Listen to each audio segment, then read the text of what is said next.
একটা কাগজের মালিক হইয়া এখন আর কিচ্ছু চোখে দেখে না, ঠিক না? কি কাগজ, কাগজ, টাকা কি? হ্যাঁ, এটা সম্পদ না। আচ্ছা, এটা আলাদা আলোচ্য বিষয়, পরে আবার কখনো মনে উঠলে শোনাবো নে। আপনি কয় টাকার মালিক আর সাহাবা কয় টাকার মালিক ছিল? ওই যুগে কাগজের টাকা ছিল না, সোনার টাকা, রূপার টাকা ছিল। আজকেও যাদের ঘরে পাকিস্তান আমলের 1 টাকা আছে, ওটা পুরা রূপার, রূপা তাঁতি বাজার নিয়ে যান, আমি কিনা রাখবো না 1100 টাকা দিয়া। ওটা 1 তোলা রূপা। ওনাদেরটা সোনা রূপার টাকা ছিল। তো বলছে তোমাদের উপরে আঙ্গুল উঠাবো। আঙ্গুল উঠাবে? তো বলছে ইয়া রাসূলুল্লাহ, আমরা কি করলাম আপনার উম্মতের জন্য যে আমাদের উপরে আঙ্গুল উঠাবে?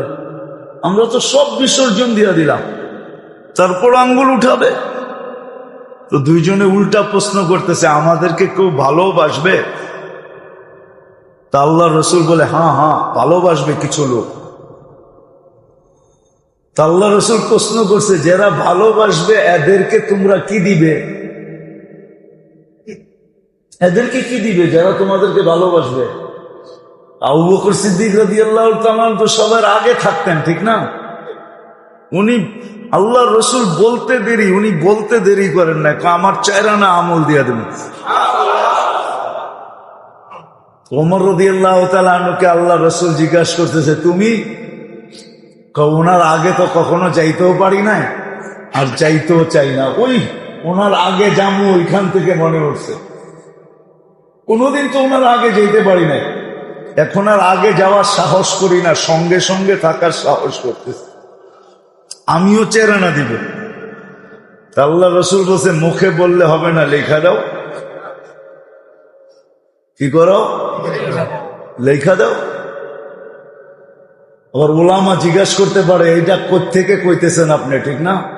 কিতাবের নাম বলে দিতেছি, খুঁজা পাইলে দেখা নিয়েন। ওলামায়ে কেরাম, আনোয়ারে সাহাবা কিতাবের নাম, খুঁজা পাইলে দেখা নেওয়া যাবে। তো চাইরা না, আল্লাহ রসুল বলে লেখা দাও। তো লেখা দিছেন। জিবরিল আলাইহিস সালাম চলে আসছে, আপনি অবেলা আল্লাহ লেখা নিয়ে যেতে বলছে,